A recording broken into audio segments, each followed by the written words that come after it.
What do you think of the need for voter ID? I don't think we need it at all. I think it's, of all the stuff I've read in all the areas that I've looked at, it's a really waste of money. And actually it's going to disenfranchise all voters. Some particular people think it's going to disenfranchise just a certain group of voters. But the reality of it is, I think that the people who are really pushing it are going to realize that a lot of their constituents will be very upset when they figure they don't have the right driver's license with the right address when they move. I think it's not good. I came to get an update on the Crow Wing County trial.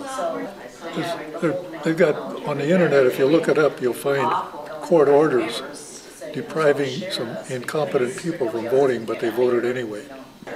Just interested in the whole concept of the, voter ID law, just because I believe it's probably an attempt by a certain group of people to alienate another certain group of people's right to vote. I'd like to see about a single case of voter impersonation.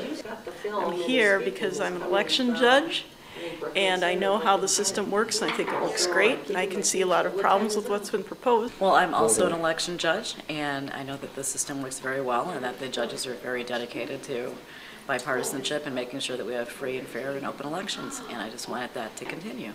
And you're going to vote the first time this year? Yeah, I am. What's your interest in the voter ID issue? Oh, I guess it's just if there is voter ID, it'll restrict voting for a lot of people, and I'm so including people your age, including people my age, and so obviously I don't want that to happen. I am so mad that they're doing this. It's so transparent to me, the people that they want to eliminate.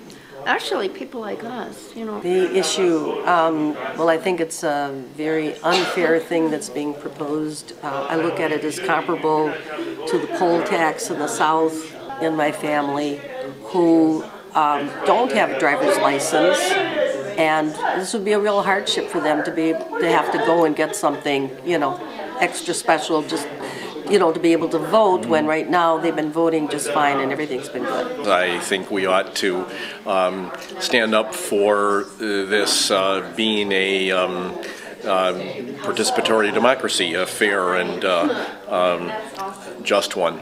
I'm interested in what's behind this voter ID issue.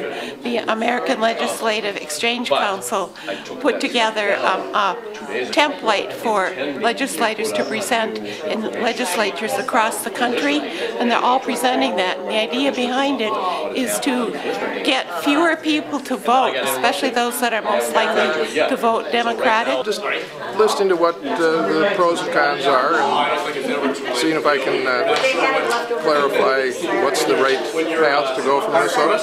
I think it's a form of voter suppression, and I think that it doesn't get at, if there is a problem with people misidentifying themselves, this does not get at it. Actually, the way that Mark Ritchie's suggesting, things that he's suggesting are probably the best alternatives to this. But in the meantime, we're going to